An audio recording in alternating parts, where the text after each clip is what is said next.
of the numbers that Uber shared with Fox 5 may surprise you. Because of a serious driver shortage, only about 50% of the rides requested on the Uber app right now in the Las Vegas area are actually being completed. But they are working hard to change that. A spokesperson for Uber said the rideshare company is experiencing a driver shortage nationwide, but it is much worse in the Las Vegas market. Only about 30% of drivers who were on the road in February 2020 have returned to the platform.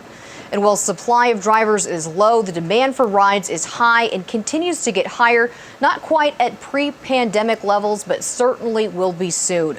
To address the driver shortage nationally, Uber launched its own stimulus last week, $250 million for its drivers, driving up hourly earnings, promising their Vegas drivers nearly $30 an hour. But Uber says Las Vegas drivers are not coming back like in other cities because of local regulations. Governor Sisolak issued an emergency order pausing surge pricing at the beginning of the pandemic. That remains in place as Nevada continues to reopen. Drivers know that when there's a lot of demand, they're going to see higher earnings.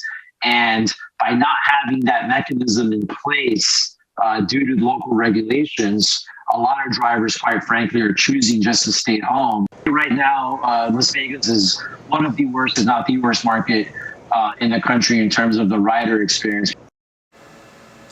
And the governor's office tells Fox 5, quote, the administration has remained committed to being flexible and working with stakeholders on issues as they arise, including this one.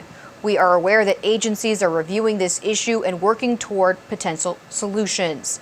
Meanwhile, the Nevada Transportation Authority says the NTA is aware of the imbalance of supply and demand for ride-hailing services that has resulted from a number of complex pandemic-related factors outside the control of the agency.